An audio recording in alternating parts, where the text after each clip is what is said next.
He refused to testify. His house, his house had been, or his farmhouse had been renovated at great expense to the state. And it was believed largely that there was an exercise of indiscretion in using such large amounts of money to rehabilitate a farmhouse. Monies were also found, just like in the case of Cecilia Dapa, in that ranch. And so the African National Congress felt that he was otherwise an unfit person to hold or put himself up as the leader of the MK. The Electoral Commission, like I said, upheld the submissions of the African National Congress, but when he appealed to the Electoral Court had ruled that he could put himself up. So we have to watch the situation carefully. What will be the impact of Jacob Zuma on the electoral fortunes of the African National Congress? Will it reduce the dominance of the African National Congress in the houses of parliament, and will it result in the electoral fortune for the lesser parties in South Africa?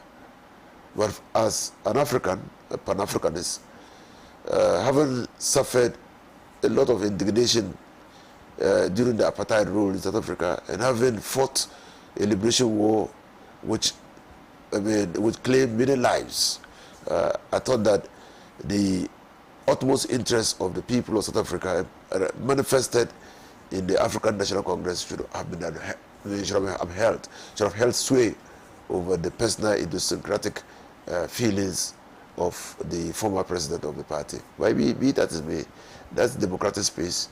He's offering people an opportunity to belong to a party other than the African National Congress or the economic freedom fighters. So let's see how it works out. Thank you very much, Honorable. So let me come to Comrade Pratt. Well, I think it's important, first and foremost, to recognize that the African National Congress has been through a turbulent period. One, the African National Congress had to form an alliance in a struggle against apartheid. And it was an alliance of the trade unions led by COSATU, the Communist Party, and the ANC itself. And that alliance really became the bulk of the struggle against apartheid. Since the partial defeat of apartheid, there have been fractures. NUMSA, which is one of the largest trade unions in Africa, with a membership of between 500 and 600,000, was actually expelled from COSATU as a result of disagreements over internal policy and general politics and ideology and so on. NUMSA was expelled. That was a significant fracture. Right now, the ANC continues to be in alliance with the Communist Party, but it's an easy alliance over internal policy and so on. Then, of course, there's the issue of Julius Malema, youth leader of the ANC, having broken away to form to form his own political party. Now, it's also significant to recognize that the ANC, since the partial defeat of apartheid, has had many leaders. Of course, Nelson Mandela, Thabo Mbeki, Jacob Zuma, and currently Cyril Ramaphosa, you understand. So in this state of instability, the ANC is very vulnerable. Now, things have gotten so bad that in a few provinces, one or a few provinces in South Africa, the ANC, which led the struggle against apartheid, has been compelled to build an alliance with the Democratic Party, which is seen as a white-dominated party. It presents all kinds of serious problems. Now, if you look at South Africa today, some of the opinion polls think that in the next elections, the ANC cannot get more than 40%. Now, that is likely to compel the ANC to go into an alliance. And who would be the ANC's alliance party? Would it be the DA, which is the main opponent of the ANC? And if it's the DA, it would mean substantial sacrifice of principle in the eyes of the South African people and the world. Now, if it is going to be the Malema-led party that the ANC gets into an alliance with, the question then is, what will be the price? What will be the demands of Malema and his group? And will the ANC be able to fulfill those demands? So the turmoil is there, is obvious and so on. Now, for me, I think that if you come to look at domestic policy, the ANC has failed.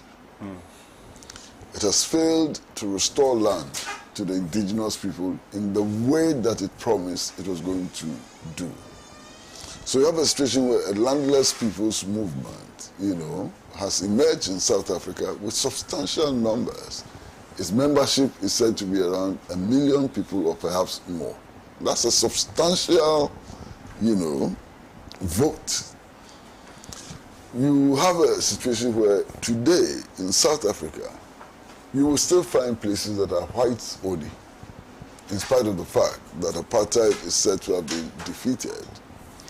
You would also find that the levers of power in the economy are still in the in the hands of whites or persons who are acting as surrogates for the white bourgeoisie and so on. So that presents a real problem.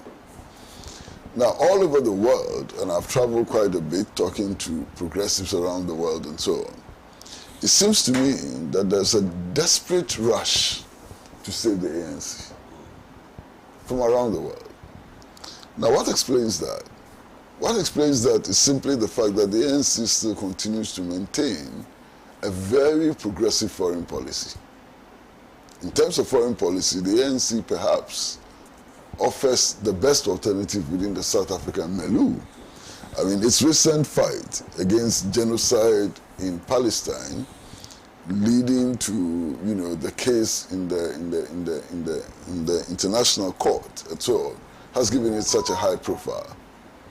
The ANC continues to support Cuba, Venezuela, and Iran in their fight against the U.S. economic blockade, U.S. sanctions on them. The ANC continues to pursue vigorously the objectives of the non-aligned movement. And the ANC is very, very strong in the promotion of the concept of African unity and so on. So in terms of foreign policy, I would think that the ANC is the preferred party, given the parties which are going to contest the elections. But you see, foreigners don't vote in the elections. Foreign governments, communist parties, socialist parties, Pan-Africanists and so on are not going to be voting in this election. It is the people of South Africa who are going to make the decision. And they are going to make the decision on the basis of their own felt needs and how the ANC has managed to respond to those felt needs. So there would be a crisis in South Africa, clearly. Now, a lot of people seem to underestimate the influence first, of Jacob Zuma. And I would think that he has substantial influence in South Africa even after today. But apart from that, I think he's a very cunning political leader, exceedingly cunning political leader, with dexterity when it comes to organization and so on. And his decision to contest the elections would have massive impact on South African politics. I would not rule him out. He may not win the presidency, but he will be a force to be reckoned with.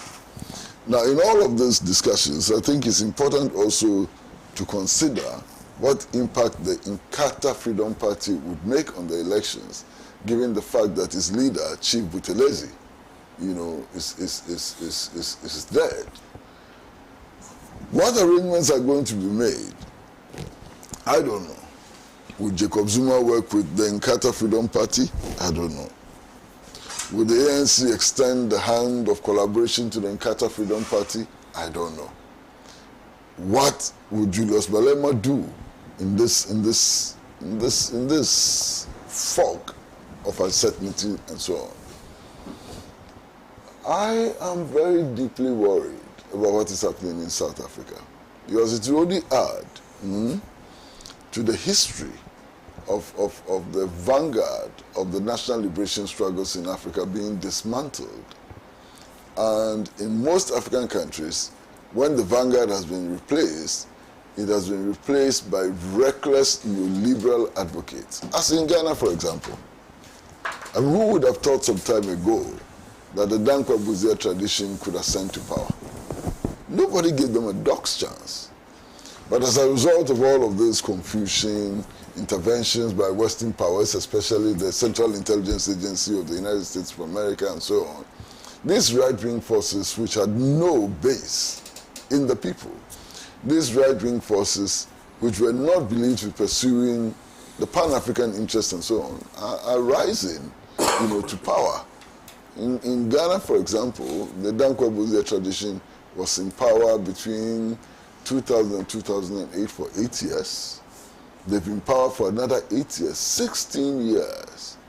And within these periods, they've signed a defense cooperation agreement with the United States of America. Ghana has, a virtual military